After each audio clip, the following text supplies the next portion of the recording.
Welcome to Black Life Amplified, the virtual town hall series hosted by the African American Leadership Forum.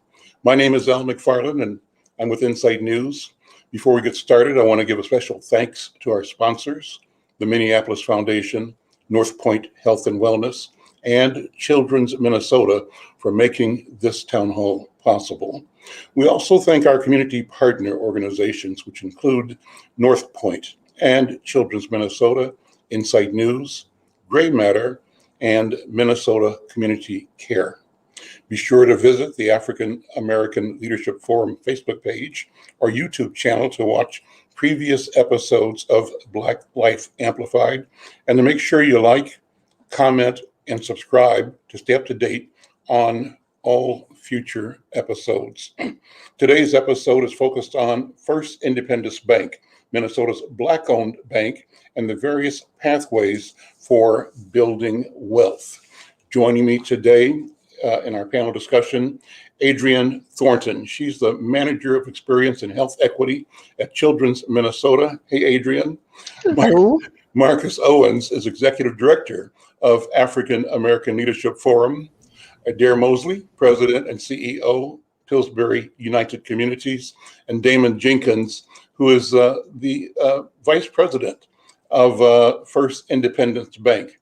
And I want to start, though, with a discussion or a comment about COVID and vaccine hesitancy.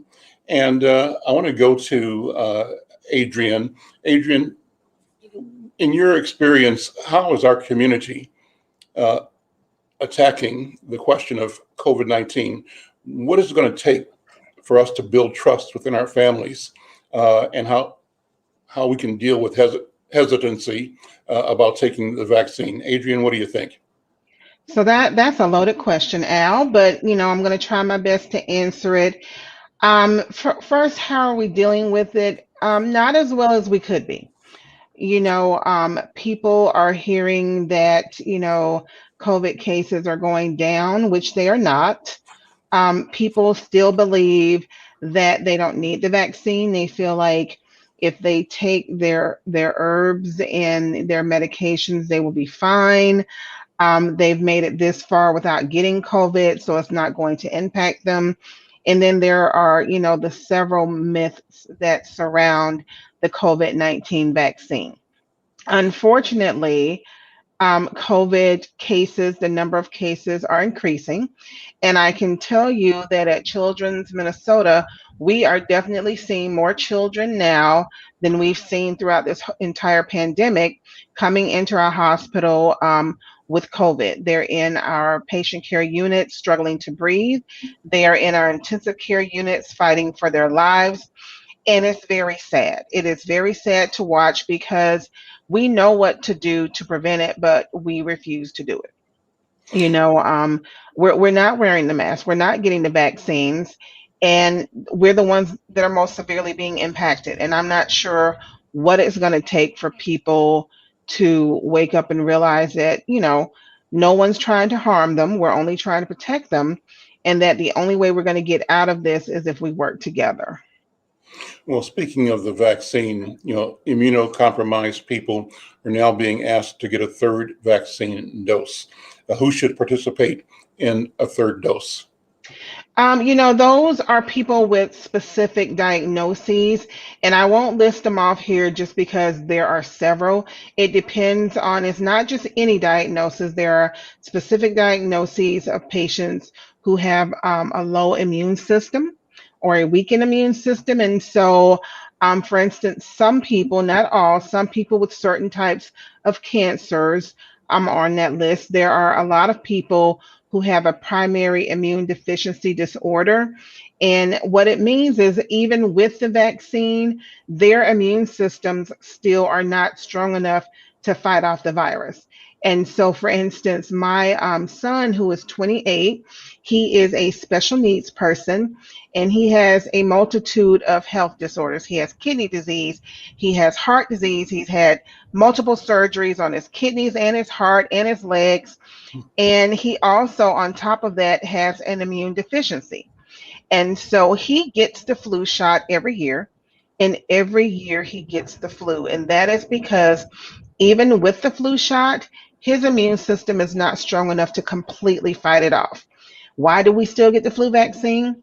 Because he doesn't end up in the hospital with a really bad pneumonia as a result of flu, and that is because of the vaccine. He did have COVID pneumonia and then a resulting bacterial pneumonia last year. It was the scariest time of my life, and it was very stressful. I don't wish that on anyone. And thank the Lord he made it through, but he is home now because I had to limit his community outings because so many people are not vaccinated and so many people do not care about anyone around them. And so those are the people that need that third dose just to kind of boost their immune system a little bit more because even with the first two doses, their immune systems, for whatever reason, aren't as strong as other people's immune systems. What about people who've only had one shot, one dose from J&J, for example? Where do they stand at the moment? You know, J&J just released some new data with recommendations. The difference between the Pfizer, Moderna, and the Johnson and Johnson vaccine, the biggest difference is that a lot of the trials for the Johnson and Johnson vaccine occurred when the Delta variant started to circulate. And so that may be why it's a little bit more effective against the Delta variant, but also why you would only need two shots instead of three, because the efficacy was already there. And so this extra booster dose for people with compromised immune systems would apply there as well, but only for the second dose. They would not need a third dose right now. You know, of course, as we continue to look at the data and the science, that may change. But for right now, they are looking at recommending that second dose for those immune compromised people. Adrian, if you've had the shots, should you still get tested? If you haven't had the shot, how often should you be tested? What's the test regimen we should be thinking about? Right. So if you've gotten vaccinated and you've gotten both doses, really you only need to get tested when it's necessary. So if you get an alert that you've been exposed to someone who tested positive for COVID and you develop symptoms, then you should get tested to see if your symptoms are related to COVID. If you have not been vaccinated, there is no regimen. You know, you can test yourself once a week, twice a week, but the thing about the COVID-19 test is that result is only good for that day. Hmm. We see it all the time where people test negative today and they test negative tomorrow, but we're not going to test people every day. So, you know, how often you get tested when you're not vaccinated, for sure. If you're symptomatic with any type of symptoms, you should be getting tested because we don't want that to spread to others. Other than that, for unvaccinated people, there is no definitive regimen. Of course, if you are, you know, working somewhere and your employer requires you to get it once a week, follow their guidelines. But outside of that, there are no fast and hard rules about how often you should get tested if you're unvaccinated. What's the impact of COVID-19 on the young in our community? And I put that in two categories. The young, like your son's age, 20s, 30s. I call that young these days. Hmm. But the young that now that school is back in, high school, Right. college age, and then finally the young, the babies, the preschoolers and grade school kids. Uh, how is COVID impacting their lives? Yeah, so what we're seeing is a flip-flop of the data. So, if people remember, initially we were seeing that there were more COVID cases in the elderly. So, if you looked at a graph on the one side where the elderly were, it was really high, and then in our young people, it was really low. Mhm. And now that the elderly has been vaccinated for the most part, I think 80 to 90% of elderly people over the age of 60 are vaccinated. We're seeing those graphs flip flop. So most of our cases are actually in our young adults, and so that's 18 to 30. And of course, with colleges reopening, we're seeing a lot of cases there, and that's because the kids are getting together, they're partying, they're hanging out, they're not wearing their masks. Several of them are not vaccinated, and so it just spreads like wildfire. It's like lighting a match to some leaves, and it just takes off. Now that school is back in session for our primary grades, we're starting to see an increase in those cases as well. And so if you look at the graph, it's really kind of, a little here, and then it really goes up high for our younger people, and then it goes back down low. So it looks like a hill. And that is going to continue to get worse. We've seen it in Mississippi, the first couple of weeks of school, thousands of kids had COVID, thousands of educators, and one child actually died, an 8-year-old little girl, because she got COVID from going to school. And so we're going to continue to see more of that. We're seeing it in our eastern states where the hospitals are full. They don't have enough ICU beds for adults or children. And so we're just seeing everything spread, get worse. We're going back to where we were before the shutdown. And we don't need to shut down. We learned that if we wear our masks, do our hand hygiene, and social distance, we can put a halt to this. If we get vaccinated, that takes us even further. So we know what to do. We just need to do it. Two final questions, Adrienne, then we'll move on. How does COVID impact the life expectancy of members of our community? And here's a very important question, practical question. Does refusing to get vaccinated impact life insurance? Right. So let me be clear. With the increase in COVID cases, the increase in hospitalizations, the increase in intensive care unit stays, the increase in deaths related to COVID, the majority of those are in Black and Brown people. Okay. We are still making up the majority of those cases. So that's how it's impacting our community. It has gone down for other communities that have higher vaccination rates, but it continues to go high in our communities. That is how it's impacting our communities. We're losing grandparents. We're losing parents. I'm sure several people saw the story about the 2 Black parents with the 7 children. They were on their way planning for a trip to Florida.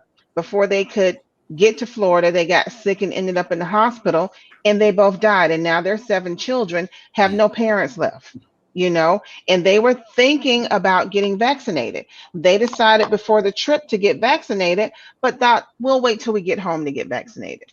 Had they done it before the trip, they'd still be living, and their 7 children would have their parents. So that's how it's impacting our community. In terms of life insurance, there is, I've seen those Twitter feeds and the social media posts, and they're all wrong.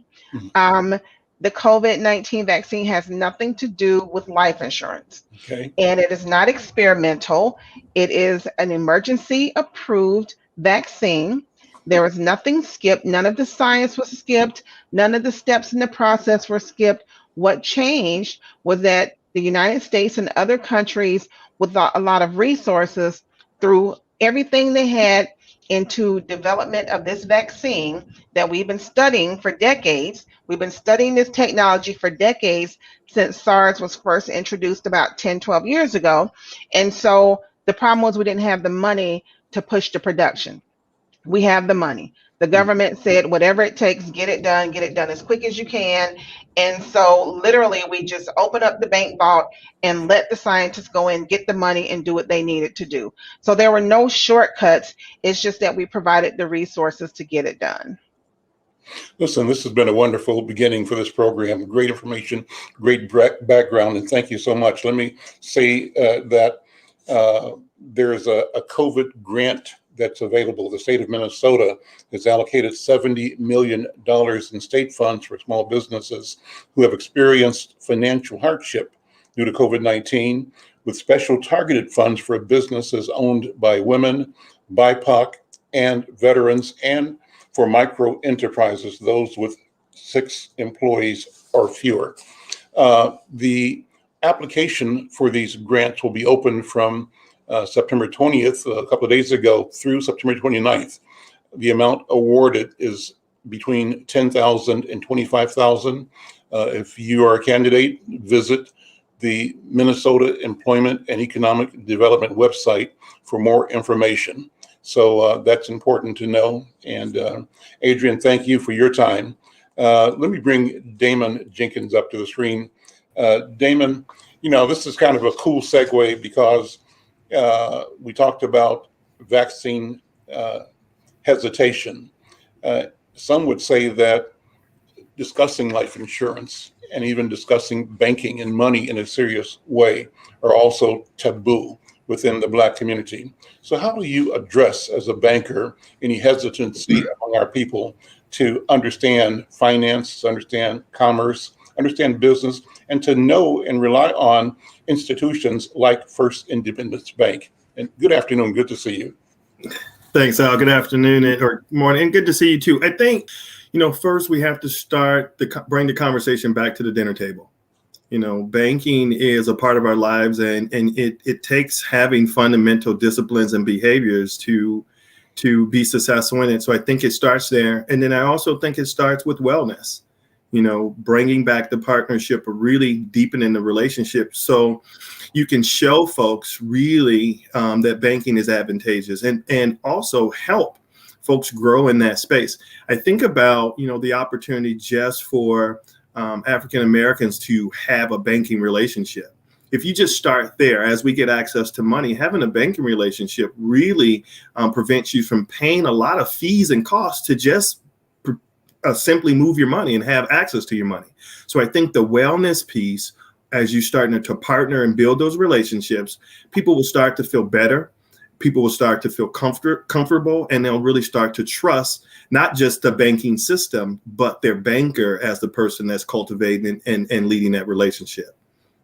Let's talk about First Independence Bank. We've done several stories on the recent announcement that you're bringing a new financial institution to the marketplace, the first Black-owned and Black-operated bank, full-service bank for our community.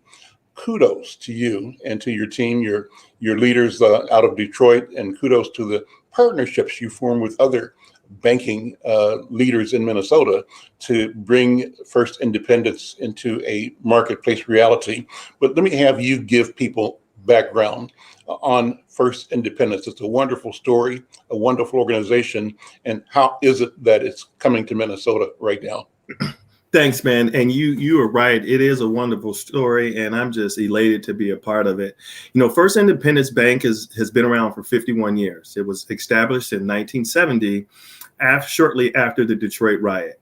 And I would encourage everyone to go back and watch the movie Detroit and really, get an idea of the nature of what took place there. And so First Independence was established actually by some African American business owners and community members that said, how can we, as a result of this social unrest and things are going on, how can we really work and drive equity in communities of people of color? So since then, over the last 51 years, it's had a proven track record and really partnering with underbanked, underserved communities and really powering the potential, offering partnerships, wellness, and connecting resources to really power the potential of the marginalized people. And so as you think about what just took place with the killing of George Floyd and then the result of that, right, the situations are parallel. So it makes sense in my opinion, that First Independence be a part of this story. And so what's unique about this, because, I often get asked, what's different, right? What's really different about this? Well, I'll tell you what the difference is. You have 5 large retail banks, and I had the privilege of working for 2 of them that came together after the killing of George Floyd and said, what can we get accomplished together that we could not get accomplished individually, specifically around creating equity in communities of people of color and African Americans. And so that's different, right? And so this ecosystem was created as a result of that, where given First Independence tenure and experience in this space, they said, well, you know what, let's partner with First Independence because it's the opportunity to stand it up here, given the same kind of discrepancies that we face here in Minnesota. Specifically, why was the unrest and social unrest and riots was a result of police brutality. So same or similar opportunities posed here.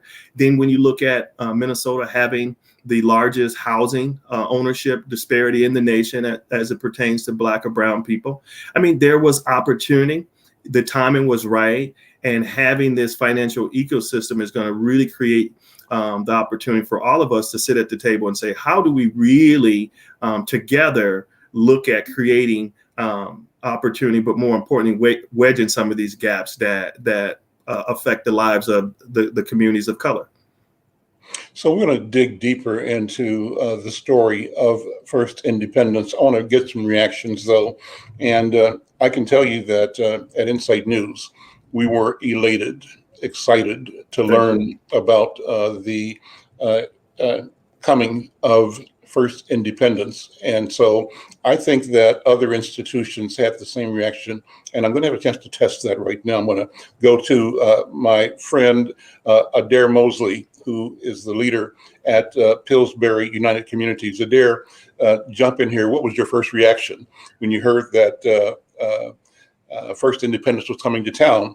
And how does this align with or impact your priorities as a leader, Pillsbury's priorities as an institution that serves our community? Yeah, absolutely. Thank you. And good morning. Like all of you, just simply elated that this initiative that we had the leadership within our region to be able to bring this to fruition, that individuals saw that this was the time. So echoing a lot of Damon's comments on why this was so important. I think it psychologically signals something to the Black community that we have this type of institution and an investment coming to the Minneapolis-St. Paul and greater region. So its possibilities are absolutely endless. And we've long had a discussion and a narrative in this community around needing and wanting a Black bank. And so hopefully this is the catalyst for further other initiatives. We need to operate from a place of abundance and thinking about what are the other institutions that we could perhaps stand up, especially in the financial services sector. This advances our work as an organization as who are largely serving not only Black people, but an array of individuals of beliefs and cultures who are both unbanked and underbanked. We know that predatory practices and lending, we know that the relationship with finances, particularly in Black and brown communities, is tenuous. And so I'm hoping that this institution is going to center rebuilding, recalibrating that relationship, being patient with communities who have just frankly, as Damon said, again, been marginalized, disenfranchised from a system where there's been structural and institutional barriers that have been stood up against really creating economic prosperity, wealth within Black communities particularly. Marcus Owens, what's your reaction? How does this idea, this opportunity impact you individually as a citizen, as a leader, and also the mission, vision of your organization, African American Leadership Forum? Yeah, thanks, Al, and good to be here with you all this morning. You know, I'm really excited. I've gotten to know the leadership at First Independence Bank over the past year here, and just understanding their story and then the approach to coming and making sure that they're engaging with community and ensuring that we have leadership from our community as part of the bank, as now having Damon being the senior vice president there is really exciting because it's one of those pieces of the puzzle that we need to really get independent, or I would say liberation for our community, economic liberation, because you need financial institutions that are led and operated by people that are coming from our community because they have that lens and that perspective of what our community may need. And I'm really hopeful that by having this institution that has history, in cities like Detroit and other places across the country here, that they may have a unique perspective in order to serve our community. So I'm really excited about that piece. And ultimately, as the leader of the African American Leadership Forum and the work that we're doing to really build the ecosystem of financial institutions and those that are advocating, such as Adair and the team at Pillsbury United, you can start to see the many parts and pieces that are really going to help our community get to the next level.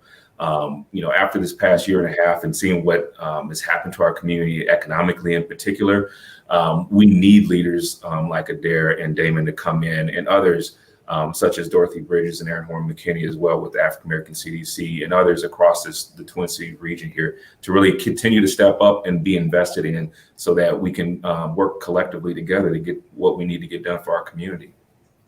Derek, come back in and talk broadly, if you would, about building wealth in the Black community. What are the challenges, and what is the vision?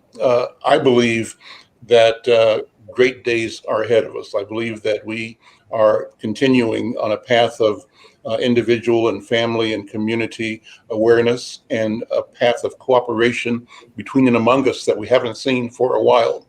And so I've got a positive attitude, but I wonder what you feel about our expectations of ourselves should be. Yeah. What do you think? Absolutely. And we have to operate from a place of an asset-based approach. We have to believe that hope is on the horizon in order to really undo the kind of economic inequality that has existed and really metastasized in our communities. At this moment, I believe we're going to need to pull all levers, right? The challenges are just far too pervasive, too entrenched. That one solution will not work. It will require multidimensional and multiple strategies. That I think at the highest level, one of the things that certainly will work is reparations. We need to be thinking about and undoing the harm that has been caused in this country, that has really disenfranchised, stolen, stripped the wealth of Black communities. We've seen examples across our country and right here in our own backyard with Rondo and other neighborhoods that have frankly lost generations of wealth. And so we need to be thinking about reparations. We also need to be thinking about income inequality. We need to, and the levers that are the bedrock, or the things that undergird that: education, and reestablishing our institution. Education and income are two of the top priorities that this city, and particularly in our Black community, we need to be prioritizing those. And we know that from that, the things around health disparities, that what we're talking about in the other inequalities around housing, a lot of things are birthed if we're able to answer the question as it relates to both income and education. And then lastly, I'll say is this is not going to change without being coupled with policies, and policies that align with both the fiscal and regulatory mechanisms that's needed to create change. If we're not putting up policies that setting up policies that really challenge lending practices, predatory lending practices, policies that get at why are Black homeowners, the value of their homes being appraised much lower than their white counterparts. So we really need to be thinking about a broad spectrum of both services and policies in this moment to be able to get the type of parity and to be able to build that generational wealth. Part of the deal, obviously, is brick and mortar, and you've got phenomenal achievement in that space. Referring to the North Market project, you've created a food resource in what might have been called a food desert for North Minneapolis, and created it as a business that both employs and serves our community. And that reminds me of what Damon is going to be doing with this brick and mortar resource in finance and banking that First Independence represents. But how is North Market doing, and how do we ensure that our communities fully support and fully benefit from the resource that you've created in North Minneapolis? Yeah. Thank you. As anybody on this call and listening know, that grocery is hard. Never thought I would be in the grocery business, but doing quite well. And I believe the benefit to the community is what's getting stood up around it. When I look at Houston White's development and his ability to be able to think about Camden Town, and it's because institutions like a grocery store and a library are anchored in the Camden community. As I think about the 44th Avenue corridor redevelopment, and North Market is particularly supported.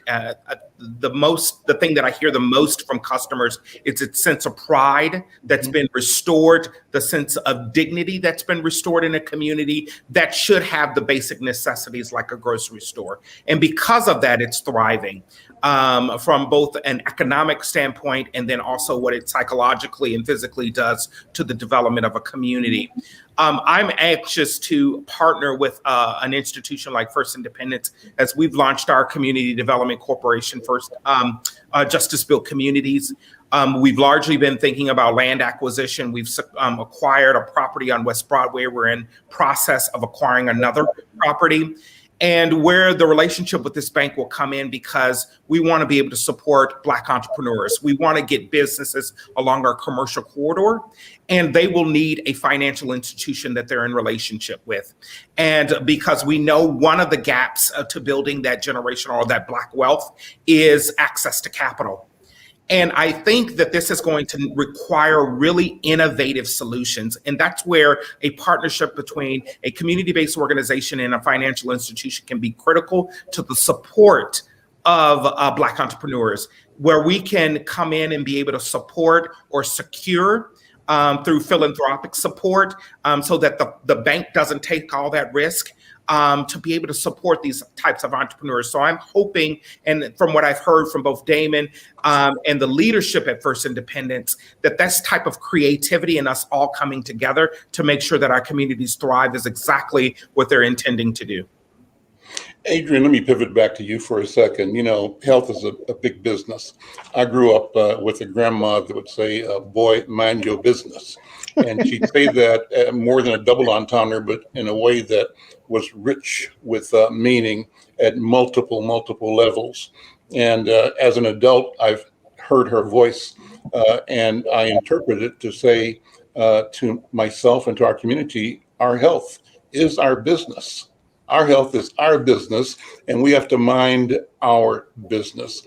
And it means to me that we have to look at what we've been presented as disparities, and we're being told that these conditions are normal and intractable, and we have to just suck it up and live with it. I don't believe that's true. I believe that the challenges that we have in front of us really are opportunities, and what's required is a mindset, an attitude, a mind made up to create a future that works for us, a future in which we win. And so I come back to you and health, because again, the data show that we are a collection of a lot of bad things, but in that is also opportunity to fix. And the fixing is a economic engine for our community. What do you think? What is the relationship between financial health and health in our community? Well, you know, Al, I always tell people health is wealth. You know, the healthier you are, the wealthier you are. I think because of our insurance industry, people don't fully realize how much they spend on their health when they're unhealthy. And so, you know, I always tell people, think about it. If you live a healthy life, you can spend less money on medication, because even if you have insurance, you still have to pay a copay. You have fewer lost work days. If you feel better, you do better. And so it's very hard to function at work at a high level of performance.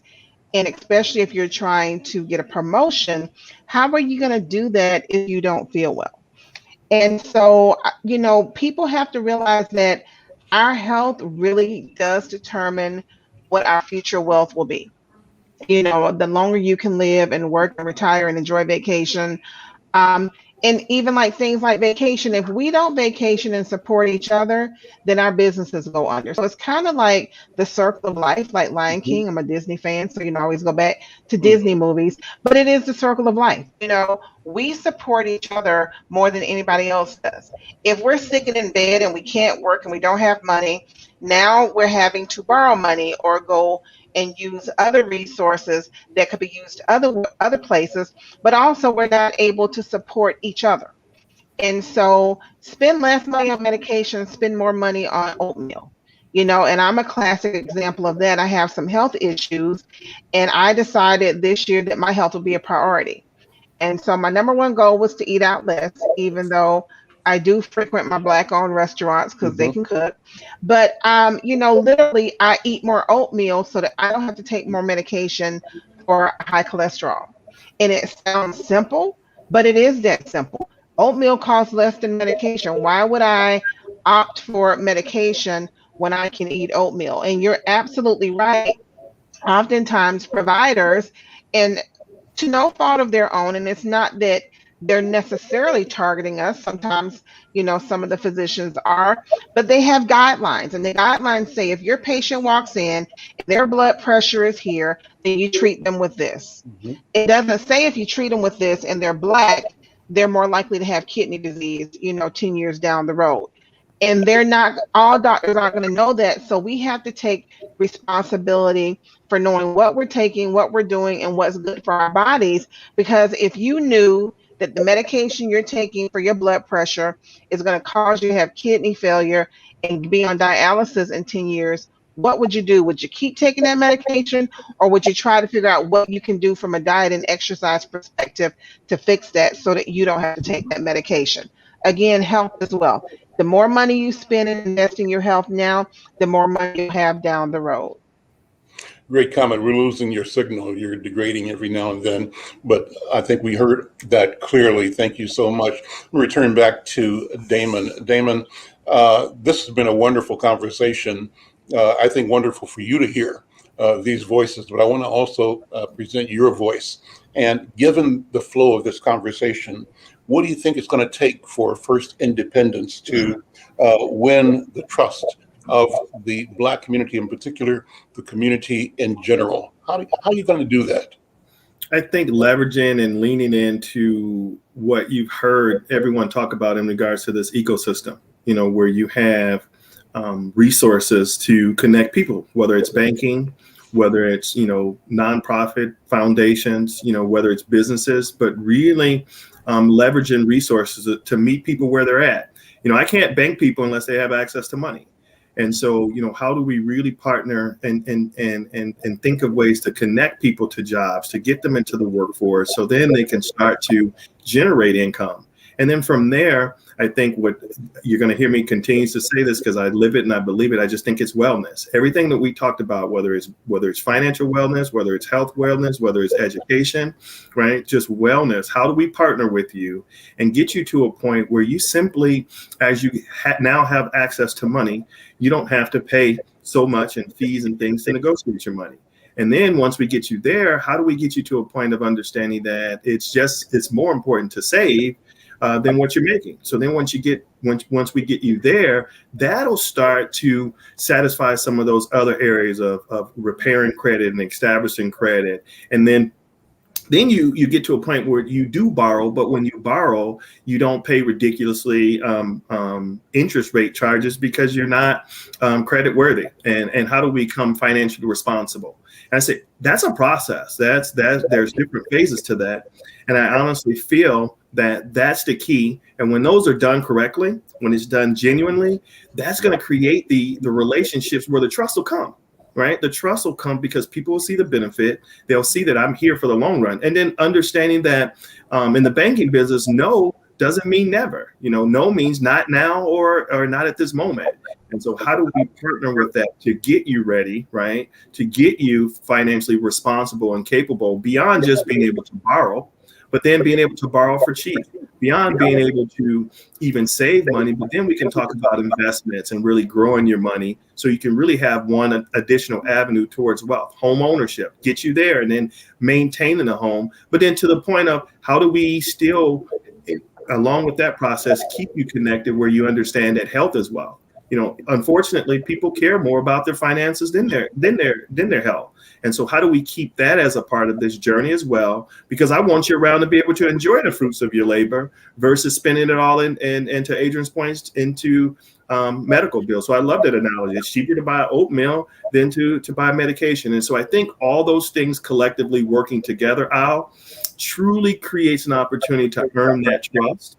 And from there, that's when people will really buy into the banking system, specifically Black folks will buy into the banking system as a fundamental way of life. You've gone down this path already in the conversation, but I'll give you a chance to even build on what you said, Damon. It's so important. And I want you to talk about, given what you just said, the long-term impact that you expect the bank will have, First Independence will have on our community. And maybe in describing that, I know one of the particulars that you all noted in deciding to come here was the crisis in home ownership and wealth due to home ownership. There's a huge gap in the ratio of ownership in the Black community. And as I said, you can bemoan the fact or you can see it as an opportunity. And I believe that the bank is looking at this as an opportunity and as part of its strategy for building wealth in the marketplace. What do you think? What's the vision, and how have you identified homeownership as one of the strategies for building business and building community? Sure. Well, as stated, we know that Minnesota has the worst discrepancy when it comes to home ownership for Black and brown people in the nation. And so there's an opportunity to really bring accountability to that and to really work to change that. And that's definitely a priority of the bank. You know, we really want to be at the table working with folks in the private and public sector to say, how do we, again, participate in this ecosystem that supplies the resources? Banks, at the end of the day, want to be a lifeline. And as I use the words of Chairman Kelly, my boss, you know, banks are the oxygen that gives life to a capitalist society. So we definitely want to do our part, but let's be honest. Again, if you don't have access to funds, if you're not credit worthy, it's going to be hard for you to take advantage of getting approved for a loan, right? Especially to start that dream of owning a home and building generational wealth. So I think it's a process there, but we know that if you own a home, that gives you connectivity and puts you on the path to start to that, for that to be an asset, to start to help you think about passing that asset down from generations to generations. So it's definitely one of the priorities that we're ready to tackle. Won't have all the answers. You know, we're not coming with the silver bullet. As I'll use some of our colleagues' terms, we're not coming with the sage of the stage. So it's nothing that we'll be able to solely get accomplished by ourselves. But given this space that we've been in, given that the need here in Minnesota, I just believe that we can come and offer support. There will be resources and things that we will have to partner while partnering with other folks here to say, how can we make and bring this as a reality, empower the potential of the people that are ready, the people that are not ready, and then the people who don't know that they could be ready just based on what we've talked about is the lack of trust in financial institutions. So I think it's a core thing. You'll see that'll be one of the fundamental things that we'll lean into. And in some cases where the opportunity is, we want to go first and really wedge in those gaps. Marcus, jump in if you would. You know, ALF has what's described as a Black-centered design strategy to building Black economic development. What does that mean, and how does the presence and the possibility of partnership with Damon and the people at First Independence, how does that presence support the vision and the work of ALF? Yes. So Black-centered design really is a focus on centering our community's needs and our experiences to ensure that the solutions that are being made really put us first, right? And so it's a process, it's a generation of empathizing of where we're at today and where we want to go tomorrow. And through that process, it's going to require solution builders to be invested in a different way, invested in both, new capital, whether that's, money coming from the government. There's a huge opportunity right now. And I happen to be on the Governor's Council for Equitable Economy. And there's $1.15 billion with a B that's going to be allocated across the state. And so ensuring that those processes, when those dollars are being allocated, they are touching our community and those that are building solutions, whether they're building banks or building justice build communities such as Pillsbury United, we want to ensure that our solution builders are being invested in. Also increasing collaboration opportunities. So just being on this conversation today creates a space for us to start to collaborate in a more real way. And when that collaboration starts to happen, our community is centered, right? Also, building capacity is about Black-centered design. So ensuring that the institutions are fortified and they have the necessary human resources as well as capital resources to build up their processes and then their impact in our community. And then lastly, it's that Black-centered design is around advocating and amplifying what is doing really well in our community, ensuring that those leaders that are providing the resources and the connections in our community are being heard, and our communities being more aware of it. So really, with all of this that's happening right now, just this moment right now is Black-centered design. It's something that lives, and it should live through our DNA as solution builders, as advocates, and as leaders in our community.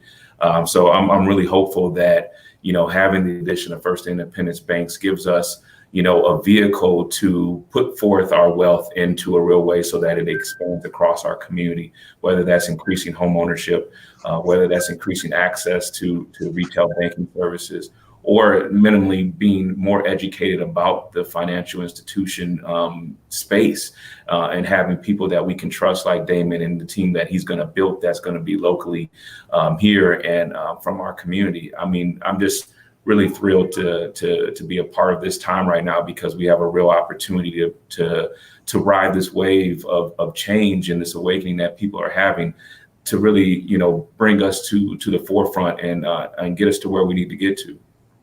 Damon, let me take a few minutes to let you go back and provide some particulars, some details of how people can connect. If people want to start doing banking when you open, how do they do that? How do they plan to support and be supported by you? The question is, how can the community as a group or as individuals weigh in on the opportunity to engage with you and help you shape the products and services that you're going to be offering to the community? Well, I think what I would challenge everyone to do now is go to firstindependence.com and really get familiar with the bank. We're operating in Detroit. We've been there. And so you'll really get an idea of where we're at, the space that we're planning, and the resources and things like that. And so then can people open accounts now? Well, they can. However, I would rather. You want the business locally here? Yeah, I would rather them wait until early November when we stand it up here. But you know what? If for whatever reason, if there is a need to join the FIB family right now, D Jenkins at firstindependence.com, I can definitely facilitate that. However, if there's a little grace and a little tolerance, we're planning to open doors here early November, and we will have the staff that then you can become connected to. I'll be there and we'll walk you through what we're about. I just encourage doing the research, right? Just to know what you're getting yourself into, because it is a banking relationship. And that's a part of this whole wellness process of doing the research and reviewing any financial institution prior. And from there, like I said, once we open up, then we'll have the personnel where you can reach out to us directly, and we'll facilitate via appointments and things like that. We'll be in the communities doing different outreach and different connection events just to give access. But ultimately, then from there, we're going to be tapped into Wells Fargo, US Bank, and Huntington TCF's ATM system. So as far as access, folks will have access to their funds. But come early November, we'll have our first brick and mortar. We're shooting to have that ready to go on University Avenue in Southeast, and that'll be the hub where folks will be able to come and join the family and start that true relationship that they're looking for and expecting from a bank. Give the address of the inaugural footprint that you're creating in the marketplace. Yeah, so the first location will be at 3430 University Southeast, Minneapolis. To give you some landmarks, it's the old the old Wells Fargo building, right across the street from the KSTP news station, right before Highway 280. If you're traveling east on University, and so that will be our first location that we are looking to stand up early November, like stated, and then our second location that we're looking to stand up will be located at Lake Street and Hiawatha Avenue in South Minneapolis, and we're hopeful that we open the doors there early June of next year. How many people are you going to hire? How many people will be working for you over on University Avenue? That's an ever evolving number. And I'll give you an idea because, when we first started, we kind of had, an idea and we just really want to be prepared for to take the demand of and service customers. So I think we'll probably initially hire about 15 people. And then we'll really assess it as we get into opening up the second location. Let me take a minute, Damon. You shared this with me before. I've written about it and I'm continuing to write stories, but you've got a marvelous personal story. And I'd be remiss if I didn't have you take time to share your personal story, at least parts of it that you're comfortable sharing. And what strikes me is that you, though you're born, I think, in Kansas City, are really vested in this community. You've been here for a bit and you know the neighborhood, you know South Minneapolis, you know our community, and you know the institution. So take a minute to talk about why you have the passion you have for your profession and for the community. Sure. Well, my mom moved us here from Kansas City. And just to put it in perspective, I have 6 older siblings. So my mom raised 5 boys and 2 girls by herself. And moving to Minnesota was seeking additional opportunities. And so, as I spent 32 years here growing up in South Minneapolis, and to be quite honest, I'm a product of why this work is important. There was resources, it was culture and capacity. It was your local nonprofits, along with connecting me with mentors and sponsors that really gave me the opportunity to power my own potential, but also the assistance of other resources. And so my mom, we moved to the Phillips neighborhood in the late 1988 to be exact. And my mom used Acorn to one of the nonprofits to build her credit and get her to a point where she could credit qualify. And she purchased her first home in South Minneapolis, close to where George Floyd Memorial is, 30 years ago. And so been in that neighborhood, grown up through there. I went to Minneapolis schools, was a product of the public school system. So I went to Anderson Elementary School. I went to Sanford Middle School. I went to Minneapolis South, and I graduated from the University of Minnesota. And, I will add this, I also, my wife has been a public school teacher for 18 years and her family has been natives of North Minneapolis for 52 years. And so when I think about the lived experiences of some of the things and issues that we still are facing now, they're real. The things that I'm offering up as a leader of a financial institution are part of my life. I'm still having conversations with my own family members in regards to just the conversations we're having today about health, about it's not what you make, is what you do with it. So this is a part of my DNA. This opportunity directly affects and aligns with my why, because this is bigger than me. I was fortunate enough to be blessed and through my experiences with working with US Bank and Wells Fargo, to be quite honest, I could have walked away from this and said, I'm good. But as I stated to you during our conversation we had, you have to be careful what you pray for. So after the pandemic and the killing of George Floyd, I prayed for God to put me in a place where I could have opportunities and resources on a larger scale to really serve our communities, because that's where I see, as a result of me growing up, that's needed. People need resources. We need to connect people, empower the potential. And then all these discrepancies that we've talked about was leading up and led up to the killings of not just George Floyd, but beyond that. So I've been a part of that. I see that. I'm still a part of that. And I just felt like this was my opportunity to really serve in a way where we're really working to create equity in the spaces, and watching my mom grow up as a single parent, having to leverage resources and programs and to really put herself in a position to make things happen for us. I just decided that, I'm going to be a person that truly, as I'm able, do something to get at some of these root causes of some of the that led to some of the George Floyd killings and some of the other crimes that are taking place in our community. So that's a little bit about me. I'm here to serve. This is not the flavor of the day, and I honestly feel like Minneapolis, but overall Minnesota is now fertile ground for seeds to be planted to bring us closer to equity. It took 400 some years for us to for some of these things to be built, and so it's not going to happen overnight. But I think leaders like myself and folks that are on the phone, we have to obligate ourselves to be a part of something that's bigger than us in the effort of creating equity in every community beyond the Black and brown community. Right. I grew up around natives and indigenous. So that's another community that has been marginalized and have disadvantages. So as we go into this space, yeah, we're a Black owned and Black operated bank, but we're not a Black only bank. And so we're going to be looking at how do we really serve all communities, empower the potential of others. So it's a part of me. It's in my heart. And as a result of that, you know what? I'm on this path and I foresee myself being here for a long haul.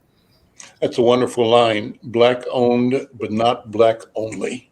And I think that really characterizes the spirit of our community. Our community, I think, is defined by its capacity, its willingness to embrace human beings, humanity, and to reflect the best that human beings have to offer, and to hopefully encourage ourselves to do the same. I want to thank all of the panelists here. I'm going to take 30 seconds, Marcus and Adrian and Adair, to have you give us a parting word about sustainability. How can you challenge us to be focused on sustaining Black wealth in our community? Start with you, Adrian. Go get your doggone vaccine. There we go. If you are sick and in the hospital, you can't work. Therefore, you have no money to put in the bank. Therefore, you have no savings to build upon. Therefore, you have completely stopped your Black wealth building. Go get your vaccine. Marcus, go ahead. Right on, Adrian. It's going to take us all. We all need to be in together. And in order to sustain wealth and create wealth, we have to have places where we can circulate wealth. When you circulate wealth, you create opportunities for more people to generate wealth. So having institutions such as banks, businesses, homes, other places where we can put our money and keep our money is going to allow us to be more sustainable as a community. So when we think about where our money is today, it's like Damon said, it's not how much money we make, but how much we put into ourselves, into our community. So I just hope that we all think about this collectively and bring our best selves at this moment. Super. Adair, you got the microphone. Okay.